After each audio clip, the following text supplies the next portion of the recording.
Hey, yo, what is up, everybody? Welcome to Friday's workout. Now, we had some special guest test the conditioning portion for Friday's workout, and we'll talk about that in a moment. But before we get into that, I would like to talk to everybody about the handstand skill work that we have for today. So if you notice, we're splitting the handstand practice into 3 segments. It's something that I've been playing with for a little bit. And it's kind of a loose structure, but what I really like about it is we're kind of forcing everyone to train the different elements that put together good inverted play, right? Now notice, I didn't say handstand work. Really, it's the same shit. However, the reason why I'm choosing to use the terminology inverted play, because I don't want to deter people who are watching this video and who feel like handstands are not for me.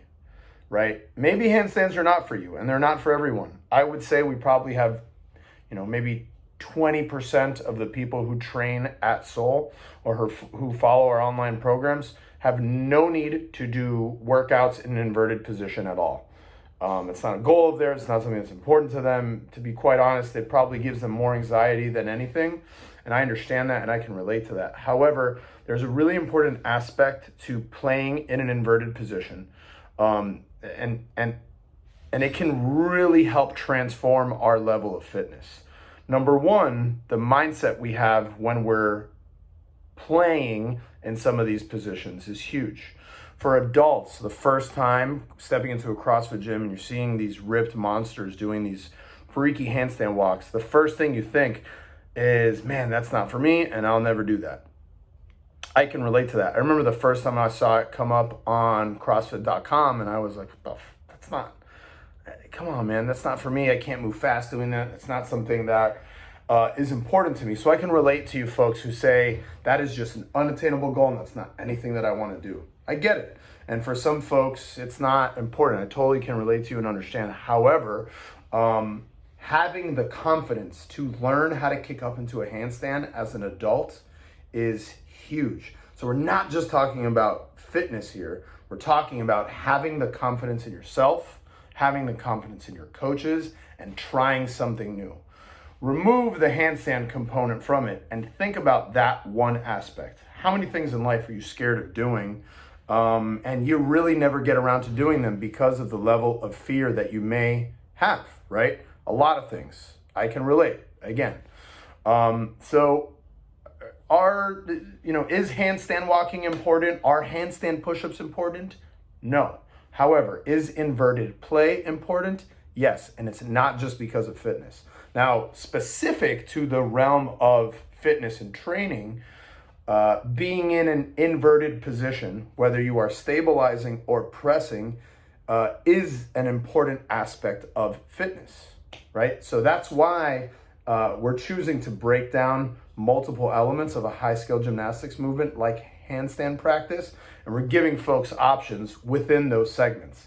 And it's loose, right? Like we're prescribing 3 to 5 minutes of practice in each segment, and that's handstand hold, that is handstand walk, and L-sit, right? And the boys, Sean and Frank, in their Friday video, they're going to touch on a few different substitutions and options for you guys. For example, handstand holds. That might be an assisted handstand hold.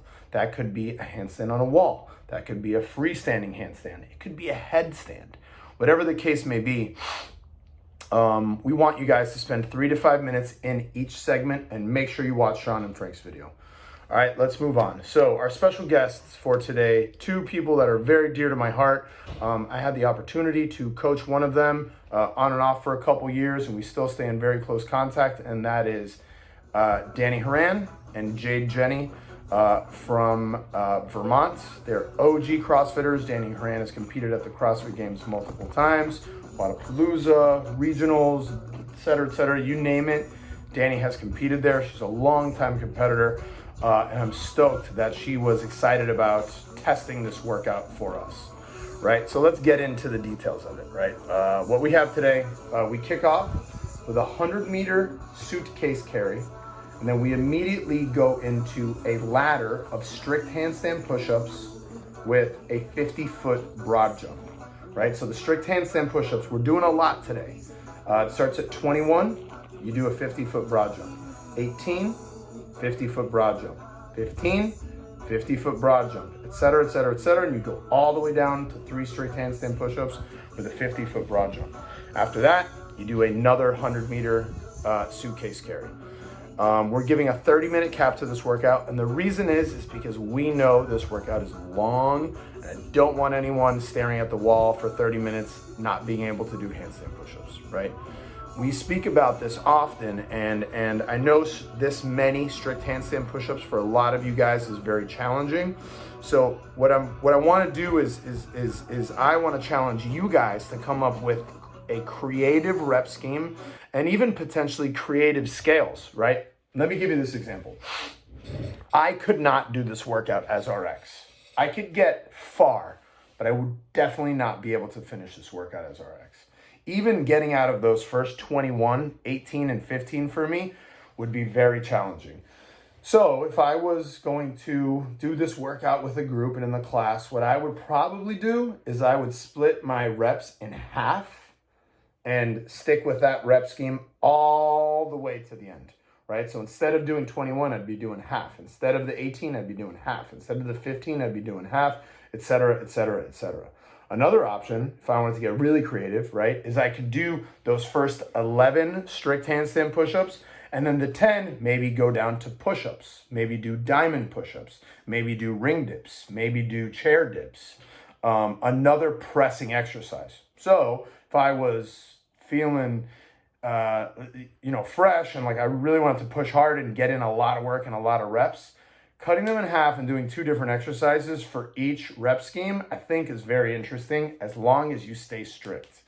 Kipping is not an option today, is not acceptable. I don't want to see videos of you kipping. I don't want to see you posting that shit online. This is not a kipping friendly workout. We don't want to train that system. It's not something that we want to do. I want to stay totally away from it. I don't know how else to express that to you guys, but this is not a kipping handstand push-up workout. All right, let's get into some more details.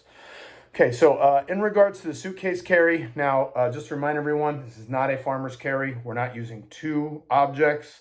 We're using 1. That's why it's called a suitcase carry. In the past, we have called them single arm farmer's carries. That's also correct. And it's quite long. We're looking for 100 meters. I don't care how many times you guys have to switch during that 100 meters. It's totally okay. And I really would like to see you guys get creative at home and use something weird, use something heavy. Danny's husband, Jade, used the log you'll see in the video.